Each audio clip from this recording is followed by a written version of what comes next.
경기 이천 쿠팡 물류센터의 최초 발화 지점은 지하 2층 선반에 있는 전기 콘센트인 것으로 보이는데요. 작업자들은 이 콘센트 탭에 여러 전기 제품을 한꺼번에 꽂아두고 24시간 가동했다고 증언했습니다. 과열이 화재 원인일 가능성에 무게가 실립니다. 황보혜경 기자가 보도합니다. 지하 2층 물품 진열대 선반에 전기 콘센트에서 불꽃이 있는 영상이 확인된 경기도 이천 쿠팡 물류센터 화재. 물류센터 전현직 근무자들은 전기 콘센트에 선풍기를 포함해 여러 전기 제품을 한꺼번에 꽂아둔 상태였다고 입을 모읍니다. 멀티탭인데 선풍기 하나를 꽂아놓는 게 아니라 다 꽂아있어. 24시간 가동하는 물류센터 특성상 전기 제품들이 온종일 켜져 있었다고도 말했습니다. 물품들은 빼곡하게 쌓여 있었고 에어컨은 없었습니다. 최근 더워진 날씨 속에 센터 내부 온도도 올라간 데다 전기 콘센트가 과열되면서 불이 시작됐을 가능성에 무게가 실리는 이유입니다. 바로 야간조가 들어온단 말이야. 그럼 그 선풍기는 계속 돌고 있는 거야. 왜? 더우니까. 에어컨도 없고.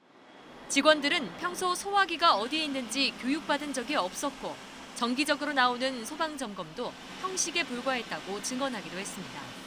소화기가 어디에 있는지 모르고 소화전 쪽에 평상시에는 물건을 계속 냅두다가 소방점검이 왔다 그러면 관리자들이 그 앞쪽에다 주지 말고 그 양옆으로.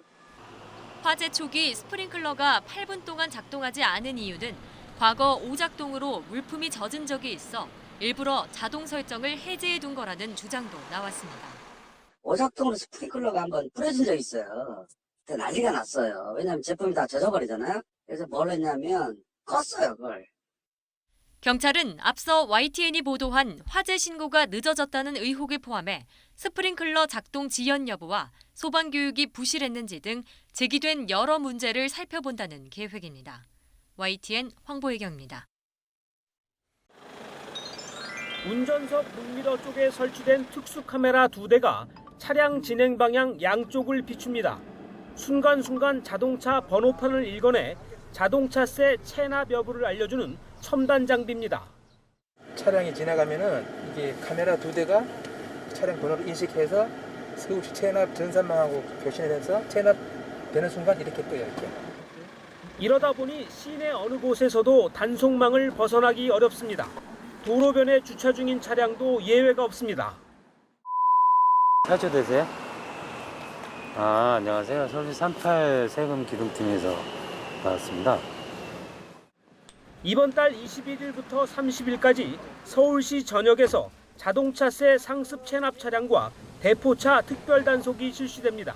서울시에 따르면 자동차세를 4회 이상 체납한 차량은 5만 8천여 대, 차량 소유주가 사망했거나 폐업한 법인으로 되어 있는 이른바 대포차로 추정되는 체납 차량은 4만 3천 대나 됐습니다.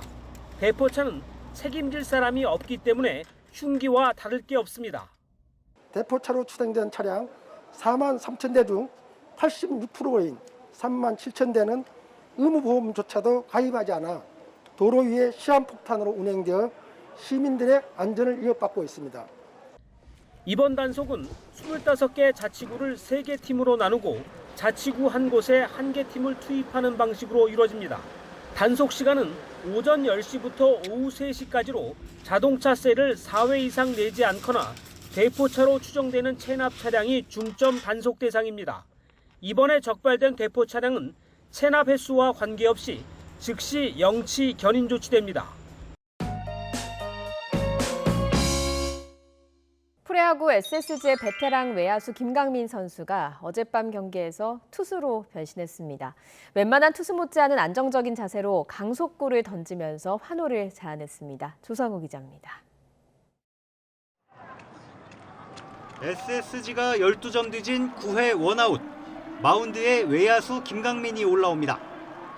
프로 데뷔 21년째 투수로 경기에 나선 건 처음입니다. 김강민 선수가 마운드에 올라왔습니다. 초구에 지금 134가 나왔어요. 좀 깜짝 놀랐어요. 네.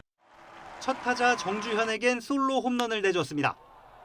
고교 시절 투수로 활약하다 부상 때문에 야수로 전향한 김강민은 이후 확 달라졌습니다. 이를 꽉 물고 시속 145km 강속구를 꽂아 넣자 더그아웃과 관중석이 술렁입니다. 와, 짐승의 어깨는 다르네요.